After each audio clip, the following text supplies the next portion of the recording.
नमस्कार, मैं हूं आपके साथ मयंक मिश्रा। आज 6 मई है और पिछले 12 घंटों के अंदर हॉर्मूज में हालात बेहद तनावपूर्ण है। कहां कहां हमले हुए हैं, कौन से जहाजों को निशाना बनाया गया और कौन से प्लेन्स गिराए गए, ये तमाम जानकारियां मैं आपको दूंगा। लेकिन एक बेहद अहम खबर से हम शुरुआत करते हैं। देखिए, ईरान ने जिस तरह से हमला किया यूएई पर और बताया यह गया कि 15 मिसाइल्स फायर की गई हैं, कई सारे ड्रोन्स फायर किए गए जिससे फुजेरा में धमाका हुआ, ऑयल डिपोज जले। उसके बाद ये कयास लगने शुरू हो गए हैं कि आखिर ईरान ने यूएई पर हमला क्यों किया, अमेरिका की शिप पर और अमेरिका के प्लेन्स पर हमले क्यों किए गए। इसको लेकर एक बेहद हैरान करने वाला दावा सामने आ रहा है। ऐसा कुछ एक्सपर्ट्स बता रहे हैं। देखिए, इसका कंफर्मेशन नहीं है, लेकिन बिहाइंड द सीन इस तरह की चर्चाएं हो रही है कि क्या व्लादिमीर पुतिन, रूस के राष्ट्रपति के कहने पर ईरान ने यूएई के ऑयल डिपोज को निशाना बनाया। क्या रूस के राष्ट्रपति व्लादिमीर पुतिन के इशारे पर अमेरिकी शिप्स को निशाना बनाया गया हॉर्मूज में। देखिए, ये एक ऐसी थ्योरी है जो कई डिफेंस एक्सपर्ट इसकी चर्चा कर रहे हैं, जिसे समझना पड़ेगा असल में ये है क्या। शायद आप पहली बार इस बारे में सुन रहे हो। ये बड़ा हैरान करने वाला दावा है। अगर आप देखें, पिछले 15 से 20 दिनों के अंदर जो रूस की तुआप्से ऑयल रिफाइनरी है, सबसे बड़ी रिफाइनरी रूस की, उसके ऊपर 4 बार अटैक होते हैं, 4 बार ड्रोन अटैक्स हुए। देखिए, मैंने खुद ने ये वीडियो बनाए थे कि क्या डोनाल्ड ट्रंप के इशारे पर रूस की ऑयल रिफाइनरीज पर हमला हुआ। जिस तरह से यूक्रेन ने अचानक हमले शुरू कर दिए, क्या इसका कनेक्शन ईरान से है। देखिए, ईरान किसी भी तरह की न्यूक्लियर डील के लिए तैयार नहीं है। पुतिन तो यह भी कह चुके थे कि अगर ईरान तैयार है तो वो इसका यूरेनियम रखने के लिए तैयार है, लेकिन ये कोई भी बात डोनाल्ड ट्रंप को मंजूर नहीं है। क्या डोनाल्ड ट्रंप इस तरह से देखते हैं कि पुतिन के रहते किसी तरह का कोई समझौता ईरान नहीं करेगा अमेरिका से? और क्या यही वजह है कि यूक्रेन के जरिए डोनाल्ड ट्रंप रूस की ऑयल रिफाइनरीज को निशाना बना रहे हैं? एक के बाद एक 15 से 20 दिनों के अंदर 5-6 बड़ी ऑयल रिफाइनरीज पर हमला होना बड़े सवाल खड़े करता है, जिसके बाद ये कयास लगाए जा रहे हैं। देखिए, जो थ्योरी सामने आ रही है उसमें बताया जा रहा है कि एक इंफॉर्मेशन रूस के द्वारा ईरान को दी गई कि यूएई और इजराइल बड़े हमला करने के लिए तैयार थे ईरान पर।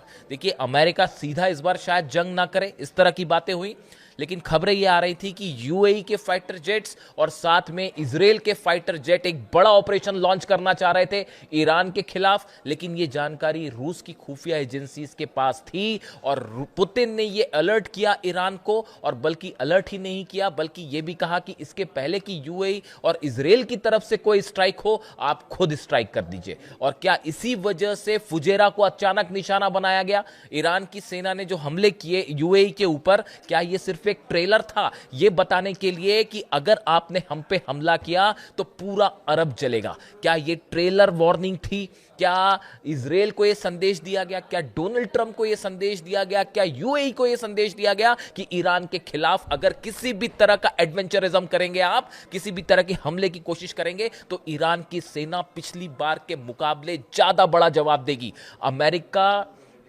कि कई खुफिया एजेंसीज ये बात जाहिर कर चुकी हैं कि चाइना से कई एंटी शिप मिसाइल सप्लाई हो चुकी हैं ईरान को।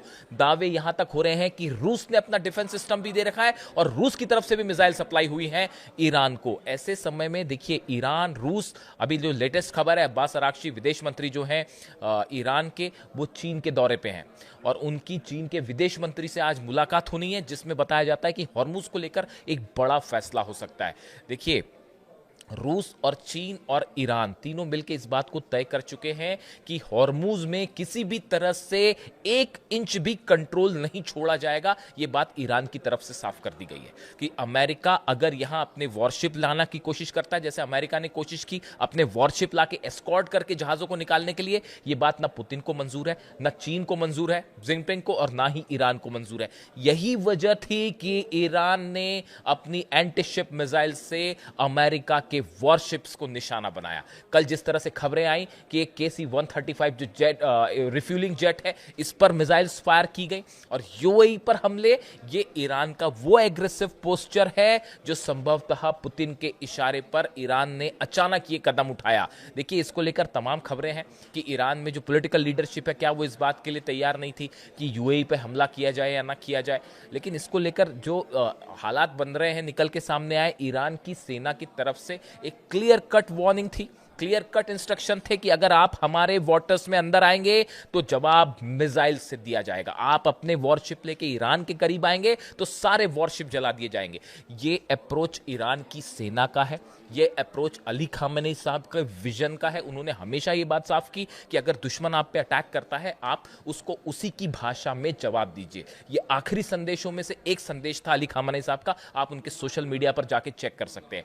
बिल्कुल उसी गाइडलाइन पर ईरान की सेना चल रही है, ईरान के आरजीसी के चीफ अहमद वाहिदी साहब चल रहे हैं और सारे फैसले ईरान की सेना ले रही है और जनता के कहने पे ले रही है। आप देख लीजिए वहां पे इंकलाब स्क्वायर में किस तरह से हर रात को लाखों लोग जमा होते हैं और पूरी रात प्रदर्शन करते हैं और सबकी एक मांग है, अमेरिका के साथ किसी भी तरह का कोई समझौता नहीं होना चाहिए, 1 इंच भी झुकना नहीं चाहिए। ईरान इस जंग में जीता है और विजेता के हिसाब से ही व्यवहार किया जाना चाहिए। अमेरिका अपने वॉरशिप लेके हॉर्मुज से पहले बाहर निकले, उसके बाद ही किसी तरह से हॉर्मुज को खोलने का लेकर जो है कोई कदम उठाया जा सकता है। ये एग्रेसिव अप्रोच ईरान की जनता का है, ये वो गुस्सा है जो वहां की छोटी छोटी बच्चियों का कत्ल किया गया, अली खामेनी साहब को निशाना बनाया गया।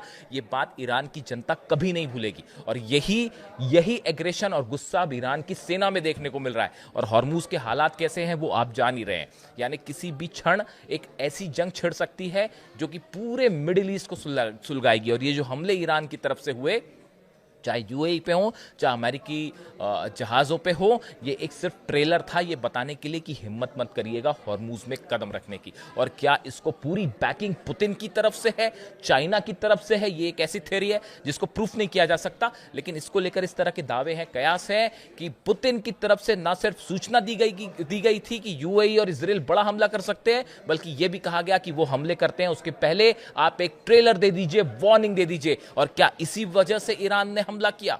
देखिए, ये वो सवाल है जिसको लेकर अपनी अपनी राय है। आप क्या सोचते हैं कमेंट करके जरूर बताइए। वीडियो कैसा लगा बताइएगा। जो भी अपडेट होगा, नया अपडेट आएगा हॉर्मुज से, खासतौर पर अब्बास अरागची साहब और विदेश मंत्री चीन के वांग यी की मुलाकात में क्या होता है, इस पर नजर रहेगी। जो भी अपडेट होगा आप तक पहुंचाएंगे।